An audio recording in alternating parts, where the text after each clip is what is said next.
पुण्य व्यक्ति का कहां समाप्त हो जाता है ये वो समझ नहीं पाता।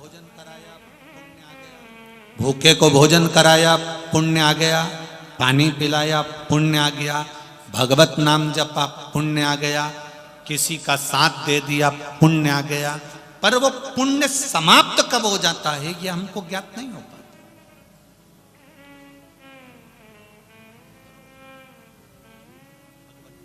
करो, भगवत स्मरण करो, भजन करो, कीर्तन करो, पर एक बात का स्मरण अपने साथ में ये भी रखो कि पुण्य किसी साधारण व्यक्ति की सेवा से हमको प्राप्त हो सकता है। संत एकनाथ जी महाराष्ट्र के बड़े विद्वत संत।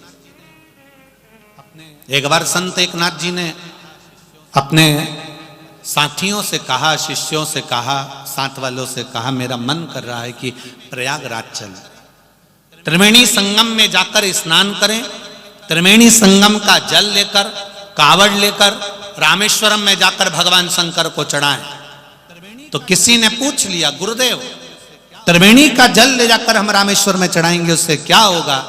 संत एकनाथ जी ने कहा, बहुत पुण्य की प्राप्ति होगी, चलो अपन चलते हैं। सारे गांव के लोग संत एकनाथ जी के साथ में त्रिवेणी चले गए।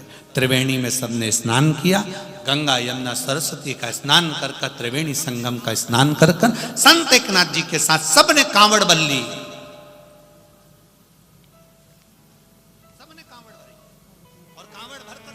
सबने कांवड़ भरी और कांवड़ भरकर सब रामेश्वर के लिए चल दिए। सब चले, मुख में भगवत नाम, राम कृष्ण हरि राम कृष्ण हरि राम कृष्ण हरि राम कृष्ण हरि राम कृष्ण हरि जय राम कृष्ण राम कृष्ण हरि जय राम कृष्ण हरि राम कृष्ण हरि जय राम कृष्ण हरि राम कृष्ण हरि राम कृष्ण हरि राम कृष्ण हरि राम कृष्ण हरि राम कृष्ण हरि राम कृष्ण हरि राम कृष्ण हरि राम कृष्ण हरि राम कृष्ण हरि राम कृष्ण हरि। संत एकनाथ जी भगवत भजन करते करते करते करते बीच मार्ग में पहुंच गए। त्रिवेणी संगम कोसों दूर हो गया, रामेश्वरम कोसों दूर हो गया, बीच में है संत एकनाथ जी और उनके साथ में आए सारे भक्त। क्या देखा संत एकनाथ जी ने? सामने एक गधा पड़ा हुआ है, पानी के लिए तड़प रहा है। गधा पानी के लिए तड़प रहा है। सब भजन गा रहे थे, सब कीर्तन गा रहे थे, सब जाते जा रहे थे। संत एकनाथ जी रुके। साथ वालों ने पूछा, गुरुदेव गुरुदेव आप कहां जा रहे हैं? वो गधा पड़ा हुआ है, धड़कन चालू है, बहुत दूर तक कहीं पानी नहीं दिख रहा है, मुझे लगता है इसको पानी की प्यास लगी। जिभ्या निकाल रहा है, मुंह खोल रहा है। संत एकनाथ जी चले, पीछे पीछे चेले चले, शिष्य चले। संत एकनाथ जी को लीला करना थी, लीला करा। उन्होंने कहा, पानी दो इसको, गधे को पानी पिलाओ जल्दी से, गधे को पानी दो। अब जितने लोग थे उनके पास पानी तो नहीं था, पर त्रिवेणी का जो जल रामेश्वरम लेकर जा रहे थे वो जल सबके पास में, सबकी कावड़ थी। गुरुजी गधे को पानी दे देंगे तो फिर रामेश्वरम पर क्या चढ़ाएंगे?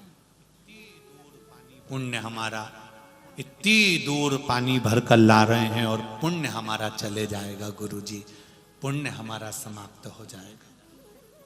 गुरुजी ने सबको कहा पानी डाल दो, इसको पानी पिला दो। कोई नहीं पिलाया, क्योंकि रामेश्वरम में जल चढ़ाने से पुण्य मिलेगा।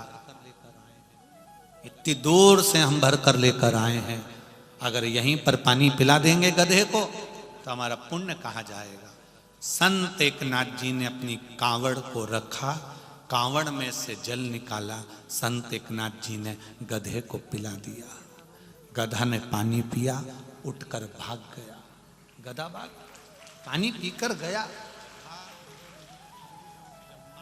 गधा जब पानी पीकर भागा, सारे शिष्यों ने और आनंद में जो साथ चल रहे थे उन्होंने कहा गुरुदेव अब आपका पूरा जल तो यहीं गधे को दे दिया आपने, फिर महादेव को चढ़ाने के लिए, रामेश्वरम को जल चढ़ाने के लिए आपके पास कुछ नहीं बचा। आप कैसे पुण्य कमाएंगे? इतनी दूर से पैदल चलकर आ रहे थे, सारा पुण्य का जल तुमने गधे को दे दिया। संत एकनाथ जी ने कहा ये मेरा विश्वास कहता है, ये मेरा भरोसा कहता है कि इस गधे को प्यास लगी थी, पानी पिलाकर मैंने जो पुण्य कमाया शायद मुझे वो पुण्य वहां भी नहीं मिलता, ये निश्चित है। गधे को पानी पिलाया तो तुमने गधे को पानी पिलाया, क्या वो पुण्य का फल क्या तुम्हें रामेश्वर में प्राप्त हो सकता है?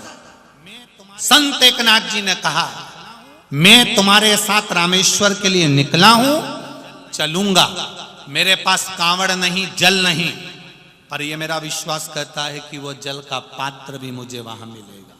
ये मेरा विश्वास करता है, अगर मैंने इसको दिया है तो वो खाली नहीं जाएगा, वो मिलेगा जरूर। और एकनाथ जी चल दिए, और संत एकनाथ जी जब रामेश्वरम पहुंचे हैं तब एक बच्चा दौड़ते हुए आकर कहता है काका, ओ काका, तुम्हारा ये कलश बीच रास्ते में छूट गया था, ये पानी का कलश में तुम्हें देने के लिए आया। साथ खड़े हुए जितने खड़े थे, साथ वाले जितने शिष्य खड़े थे, जितने सेवक खड़े थे, सब स्तुप्त रह गए। संत एकनाथ जी ने एक लोटा पानी गधे को पिलाया था, और रामेश्वरम के दरवाजे पर प्रवेश करते समय संत एकनाथ जी के हाथ में 2 लोटा पानी रखा हुआ था, 2 कलश भरे हुए रखे हुए। ये हमारा सनातन धर्म, ये हमारा धर्म कहता है, ये हमारी सभ्यता, ये हमारी संस्कृति कहती है, ये हमारा आनंद कहता है। एक चावल का दाना आप देवाधिदेव महादेव को चढ़ा रहे हो, चावल को कहते हैं अक्षत। एक चावल का दाना चढ़ाया है आपने, पर तुम्हारे घर को तुमने आनंद के साथ अक्षयता में फल प्राप्त कर लिया है। एक बेलपत्री चढ़ाई है, उसका फल तुमने करोड़ों गुना प्राप्त कर लिया है। एक लोटा जल चढ़ाया है, उसका फल तुमने करोड़ों गुना प्राप्त कर लिया है। वो खाली नहीं जा सकता। तुम जो लोटा भरकर शिवजी के मंदिर पर लेकर जाते हो, एक लोटा जल चढ़ाते हो, तुम एक लोटा जल देवाधिदेव महादेव को चढ़ा रहे हो, वो खाली कभी नहीं जाएगा।